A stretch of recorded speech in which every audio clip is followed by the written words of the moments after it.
Hi friends, welcome to our channel.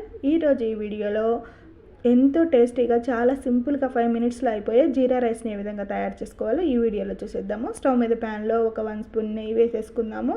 ఇది కరిగిన తర్వాత ఇందులో 1 స్పూన్ నూనె కూడా వేసేసుకుందాము. ఈ గీ ఫ్లేవర్ అనేది జీరా రైస్కి చాలా మంచి టేస్ట్ని ఇస్తుందండి. చూడండి, ఈ రెండు ఇట్లా హీట్ అయ్యాక ఇందులో ఒక బిర్యానీ ఆకు, తర్వాత చిన్న చెక్క, తర్వాత ఒక ఇలాచి, తర్వాత లవంగా అన్నీ ఒక్కొక్కటే వేసుకోవాలండి, ఎక్కువ వేసుకోకూడదు. ఒక ఎండుమిర్చిని కూడా వేసేసుకుందాము. ఇక దీంట్లో మెయిన్ ఇంగ్రీడియంట్ అయిన జీలకర్రని కొంచెం ఎక్కువ వేసుకోవాలి. ఇక్కడ నేను 1 స్పూన్ దాకా జీలకర్ర వేసేసుకుంటున్నాను.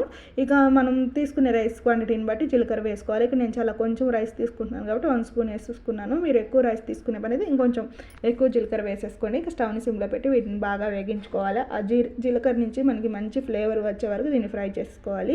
ఇక్కడ తర్వాత 4 పచ్చిమిర్చి వేసేసుకుంటున్నానండి. ఇక పచ్చిమిర్చి అనేది ఎక్కువ కారం లేని వల్ల నేను 4 వేసుకున్నాను. మీరు తినే స్పైసీనెస్ని బట్టి మీరు యాడ్ చేసుకోండి. తర్వాత ఇందులో కొంచెం కరివేపాకును కూడా వేసేసుకున్నాము.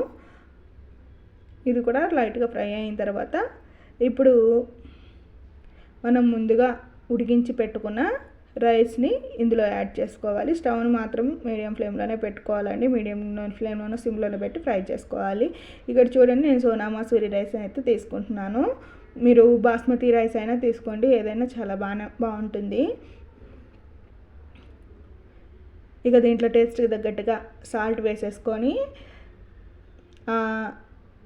జీలకర్ర అంతా ఫ్లేవర్ అంతా ఈ రైస్కి పట్టేట్టుగా ఒకసారి బాగా మిక్స్ చేసుకొని స్టవ్ని సిమ్లో పెట్టుకొని ఒక 2 మినిట్స్ అలా రైస్ అది ఫ్లేవర్స్ అంతా రైస్కి పట్టేట్టుగా హీట్ చేసేసుకుంటే మనకి ఎంతో టేస్టీ అయిన పైనుంచి కొత్తిమీర చల్లుకుంటే ఎంతో టేస్టీ అయిన జీరా రైస్ అనేది రెడీ అయిపోతుందండి. చాలా సింపుల్గా చేసేసుకోవచ్చు. ఒక 5 నిమిషాల్లో అన్నం ఉడికించి పెట్టేసుకొని ఉంటే.